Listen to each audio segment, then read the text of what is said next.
એક વસ્તુ ચોક્કસ કહેવા માંગુ છું કે પોલીસ અને સરકાર આવા શબ્દો જ્યારે નહોતા બન્યા ત્યારે પણ જંગલ અને આદિવાસી હતા. જ્યારે કોઈ સરકાર નહોતી, જ્યારે કોઈ પોલીસ નહોતી, ત્યારે કોઈ જંગલ ખાતું નહોતું બન્યું, ત્યારે પણ આ ધરતી ઉપર કોઈક આદિવાસી અને જંગલ હતા. આજે આ ઘટનાના મૂળમાં જવાબદાર કોઈ હોય તો ગુજરાતની ભાજપ સરકાર છે. યુપીએની સરકારે, કોંગ્રેસની સરકારે આવા જંગલ જમીનના પ્રશ્નો, આવા જંગલ જમીનના વિવાદો ટકે જ નહીં, કોઈ વિવાદો રહે જ નહીં, એના માટે સોનિયા ગાંધીની સરકારે જંગલ જમીનનો કાયદો આપ્યો અને આખા ભારતની અંદર હજારો નહીં લાખોની સંખ્યામાં આદિવાસી સમાજની બહેનો, માતાઓ, વડીલોને જંગલ જમીનના કાયદા નીચે જમીન ખેડતા કર્યા. આપણા દાંતામાં, આપણા અમીરગઢમાં, આ અંબાજીની અંદર, આ ગુજરાતની અંદર જો જંગલ જમીનના કાયદા હેઠળ જેટલા પણ દાવા હજી પેન્ડિંગ પડ્યા છે એ તમામે તમામ દાવા, એ તમામે તમામ અરજીનો તમે નિકાલ કર્યો હોત તો પોલીસ અને આદિવાસીની વચ્ચે આ ધીંગાણું કોઈ દિવસ થયું જ ના હોત. અને એટલા માટે અહીંના પોલીસ પ્રશાસન, જંગલ વિભાગ અને ભાજપની સરકારે જે ધડો લેવાનો છે, જે આ ઘટનામાંથી સબક લેવાનો છે, જે શીખવાનું છે, એ છે કે દાંતામાં, અમીરગઢમાં, અંબાજીમાં જેટલા પણ જંગલ જમીનના દાવા પેન્ડિંગ હોય એ બધાનો 6 મહિનામાં તમે નિકાલ કરી દો. અને તમે નિકાલ નહીં કરો તો અંબાજીથી ઉમરગામ સુધીનો પટ્ટો અમે ગરમ કરીશું. અને અમે ગરમ કરીશું એટલે લાલ ચોળ કરીશું. આ ખાલી કહેવા માટે નથી કહેતા. હમણાં બેઠા બેઠા જ રાજુભાઈ અને કાંતિભાઈને કીધું ચાલુ કરો અંબાજીથી ઉમરગામની યાત્રા. હવે બધા કોંગ્રેસના સિપાહીઓ ડંકાની ચોટ ઉપર તમારી સાથે જોડાઈ જશે. અને એટલા માટે કહીએ છીએ કેમ તમારા સમર્થનમાં જ્ઞાનીબેન ગુલાબસિંહભાઈને હું આવ્યા છીએ. તમે જાણો છો જ્ઞાનીબેન એ જે પાર્લામેન્ટના મકાનમાં બેસે છે, હું જે વિધાનસભાના મકાનમાં બેસું છું, માનનીય મિહિરભાઈ પટેલ કલેક્ટર બનાસકાંઠા જે કલેક્ટર કચેરીના મકાનમાં બેસી છે, અને દાંતા પ્રાંત અધિકારીની તમારી કચેરી, આ તમામે તમામ મકાન એ ગુજરાત અને ભારતના આદિવાસી કડિયા મજૂરોના લોહીને પરસેવાથી ઉભા થયા. જે પોલીસનો દંડો તમને પડે છે એના પોલીસ સ્ટેશન, એ ડીવાયએસપી ની ઓફિસ, એસપી ની કચેરી, પોલીસ વડાની કચેરી, મામલતદાર ઓફિસો, કલેક્ટર કચેરીઓ, સચિવાલય, વિધાનસભાનું મકાન, ગુજરાતના ખૂણે ખૂણે બનેલા રોડ, રસ્તા, mall, multiplex, shopping centre, tower, મારું પોતાનું ઘર અને જંગલ ખાતાના વડાનું ઘર એ પણ તમારા બાપ દાદાઓના લોહી અને પરસેવાના કારણે ઉભા છે. આજે જે ઘટના બની એ ઘટનાને 1 સેકન્ડ માટે આપણે સાઈડમાં મૂકી દઈએ. અહીં આદિવાસી સમાજના ભાઈઓ છે, પત્રકાર મિત્રો પણ છે, પોલીસના કર્મચારીઓ પણ છે. એમને કહીએ કે તમે કાશ્મીરથી કન્યાકુમારી સુધી અને કચ્છથી લઈને પશ્ચિમ બંગાળ સુધી 10,000 લોકોને જઈને પૂછો, કોઈ પણ રાજ્યમાં, કોઈ પણ પ્રદેશમાં, કોઈ પણ ધરતીમાં જઈને ઉભા રહો અને પૂછો કે એક બાજુ આદિવાસી છે અને એક બાજુ જંગલ ખાતું છે, કોણે કોને માર્યો હશે? તો જવાબ આવશે 10,000 લોકોનો કે આદિવાસીને માર્યો હશે.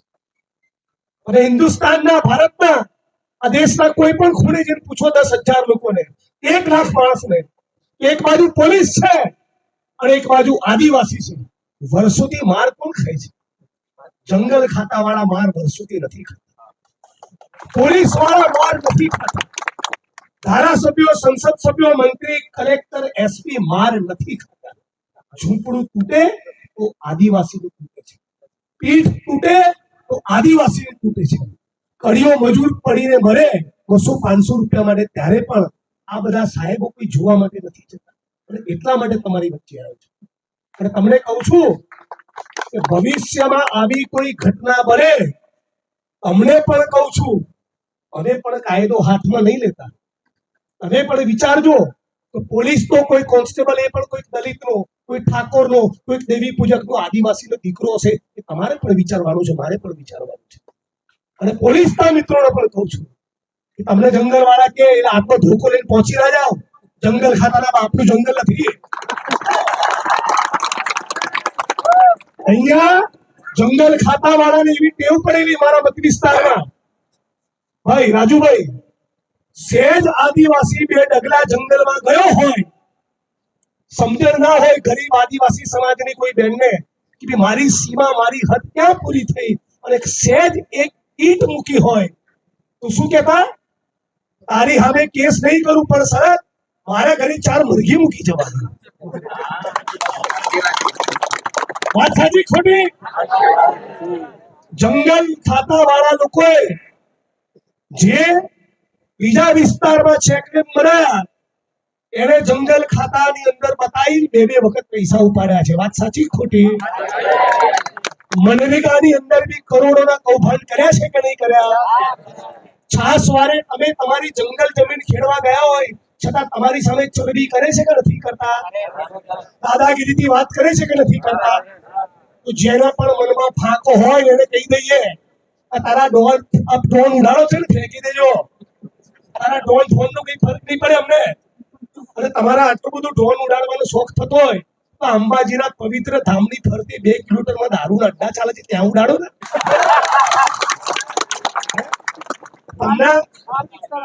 તમને મારી બેસાડીમાં કહું તો દીવનો આટલો ડ્રોન ઉડાડવાનો હવાલ હોય તમને, તો જ્યાં દારૂના અને જુગારના અડ્ડા ચાલે છે ત્યાં ઉડાડો ને. એમ તમારા સ્ટાફના કર્મચારીઓ જ્યારે તોડબાજી કરતા હોય છે ત્યાં ઉડાડો ને. અને એક વાત કહું બધા મિત્રોને ગંભીરતાપૂર્વક, જ્યાં સુધી કાંતિભાઈ અહીંથી હટે નહીં, તમારે કોઈએ હટવાનું નથી. પાકું? બોલો જય આદિવાસી. જ્યાં સુધી આ લડતમાં ન્યાય મળે નહીં ત્યાં સુધી હટવાનું નથી. અને આ લડતમાં ન્યાય એટલે ખાલી શકરીબેન માટે નહીં, એક એક જંગલ જમીનના દાવાનો નિકાલ થવો જોઈએ. એક બીજું, બનાસકાંઠાના કલેક્ટર, બનાસકાંઠાના જિલ્લા પોલીસ વાળા અને જંગલ ખાતાના વડાને પણ કહીશું, અમારા આદિવાસી સમાજના કોઈ માણસનો વાંક હશે, કાનની બૂટ પકડીશું. પણ તમારા સ્ટાફના માણસોને પણ કહી દેજો, બદતમીજીથી વાત કરવાનું અમે ચલાવી લેવાના નથી. ગરીબ છીએ, દલિત છીએ, ઓબીસી છીએ, મુસ્લિમ છીએ, આદિવાસી છીએ, ટણી અને તું તારીથી વાત નહીં કરવાની. તમે 17.5 વાર અમારા જનતાના નોકર છો, નોકર. પ્રાંતની નોકર અને ગાંધીનગરમાં જે સાહેબો થઈને ફરે છે એ બધા આપણા નોકર છે. અમે અને હું ટેક્સ ના આપીએ ને, મારો પગાર ક્યાંથી થાય છે? કાંતિબેનો ગેનીબેનો પગાર ક્યાંથી થાય છે? જનતાના ટેક્સમાંથી. ટેક્સ એમાં કપાય? આ ઘડિયાળ પહેરી છે ને હાથમાં, આ પત્રકારો જે મોબાઈલમાં રેકોર્ડિંગ કરે છે એમના હાથમાં જે ઠૂંઠો છે, આ બધું જે ફેક્ટરીઓમાં બને ને એમાં બી ટેક્સ કપાય. વૈષ્ણવજન તો તેને કહીએ જે પીડ પરાઈ જાનાને રે.